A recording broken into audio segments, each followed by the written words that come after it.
If you're looking at mid-size sedans, there are two names that will pop up right away: the Toyota Camry and the Honda Accord. Both of these cars are spacious, have smooth rides, and come with lots of tech. They also get strong EPA estimated fuel economy ratings. Now, here's where things get a little awkward. After hours and hours of our testing, it's become clear that one of these cars is simply better than the other one. But which one? And what if you decide to get the other car anyway? I'm here to help you with all of that and more. Hi, I'm Ryan from Edmunds. Each year, we painstakingly test hundreds of cars, while CarMax experts buy, sell, and appraise thousands and thousands. We're combining our car testing knowledge with their experience to help you make the right choice on your next car. Hey, before we get started, be sure to click like and hit subscribe to see more CarMax videos like this one.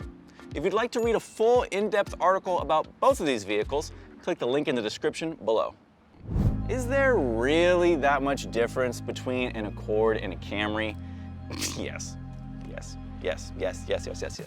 And I'll show you exactly what I mean by that. First up, we have the 2020 Toyota Camry XSE. And I know what you're thinking. Whoa, that face. Yeah, it's a lot. But the Camry has always had a reputation for being sleepy. And I appreciate that beginning in 2018, they tried to pump up the attitude. On average, CarMax sells 2020 Camrys for about $24,000, depending on things like the trim level, mileage, options, and other factors. And then we have the 2020 Honda Accord Sport. This generation of the Accord also came out in 2018, and they didn't try to go all out there with the styling. The truth is, they didn't need to. Honda engineers the Accord's engines, suspension, and steering to feel exciting and responsive.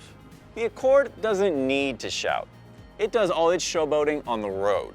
CarMax sells the 2020 Accord for an average around $27,000. Again, depending on trim level, mileage, options, and other factors. You're going to be spending a lot of time inside. So let's take a peek into both of these cruise ships.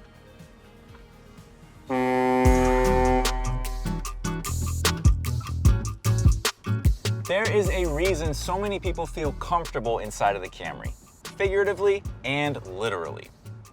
First of all, there's a lot of space in here, and it's easy to get in and out. Because of the big windshield and windows, you also have really good visibility of the road ahead. Now, the materials in the Camry are not going to wow anybody, even when they're covered in red like this one is. But all of the controls are clearly labeled and perfectly placed where you would expect them to be. Base versions of the Camry come with a 7-inch touchscreen, and Apple CarPlay and Android Auto are also standard. On this XSE trim, you get a 9-inch touchscreen. There are also driver aids that come standard on the Camry, like forward collision mitigation and adaptive cruise control. And it's great that they're included, but in our testing, we found that they're a little bit too sensitive. In keeping with the easy theme, this climate control system is pretty powerful, so you should be able to get to a comfortable temperature quickly. Also, these seats are big and wide with lots of cushy padding, and we think that will be a great fit for folks of all sizes. Now let's check out the Accord.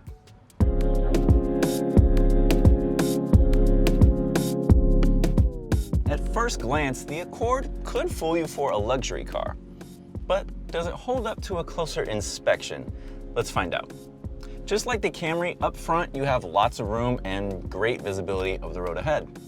Getting into the back though, taller folks will probably have to duck to get under that roofline.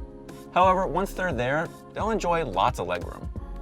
The materials inside the cabin are better quality than in the Camry. The rub is that these controls are pretty thin and there's a steeper learning curve to using the infotainment system. So it's a matter of preference. Which one is more important to you? Better quality materials or overall ease of use? Base versions of the Accord get a 7-inch touchscreen, but they don't get Apple CarPlay and Android Auto. For that, you need an Accord Sport like this one. There, you get an 8-inch screen and Apple CarPlay and Android Auto are standard. More standard equipment on the Accord is dual zone climate control, which is very nice. And there's a similar suite of driver aids like adaptive cruise control and forward collision mitigation. In our testing, the Accord system is better than that of the Camrys, but they're still pretty sensitive, so just be aware of that when you're shopping. The seats in the Accord have less cushy padding than the Camry, but there's more support.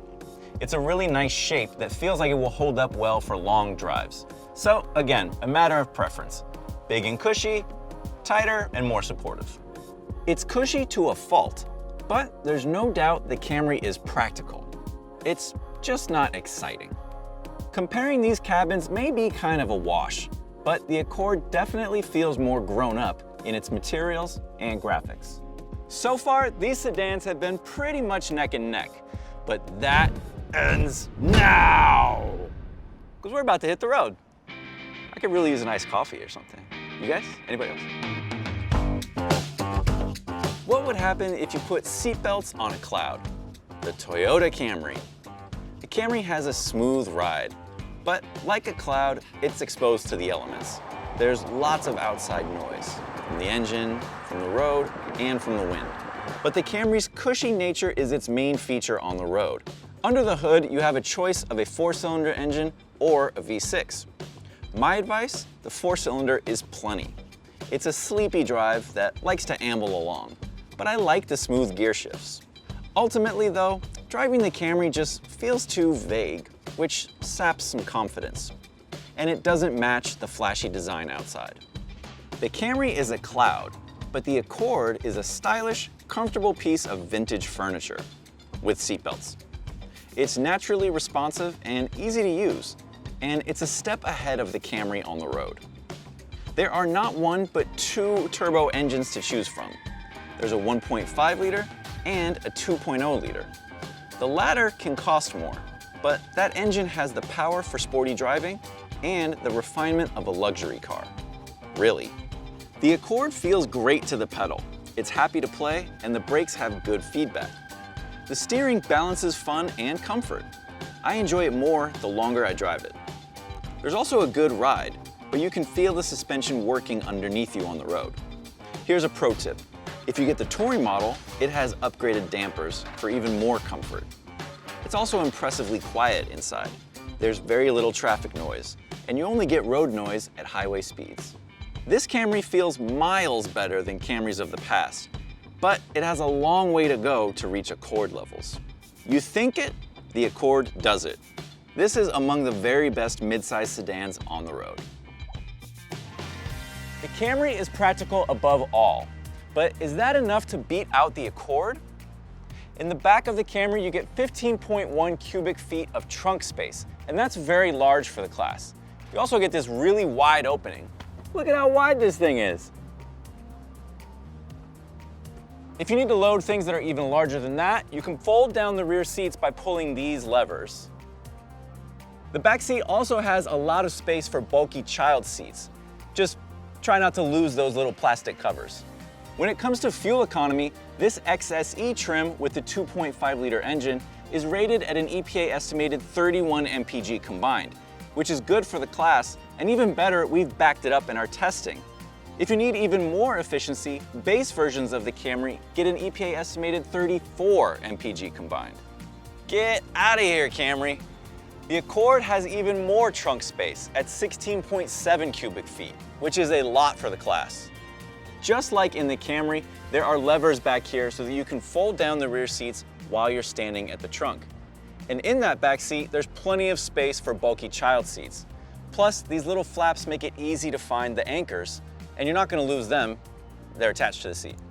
As for fuel economy, this sport model with the 2-liter engine gets an EPA estimated 26 mpg combined, which is not that impressive for the class. And worse still, it underperformed that rating in our testing.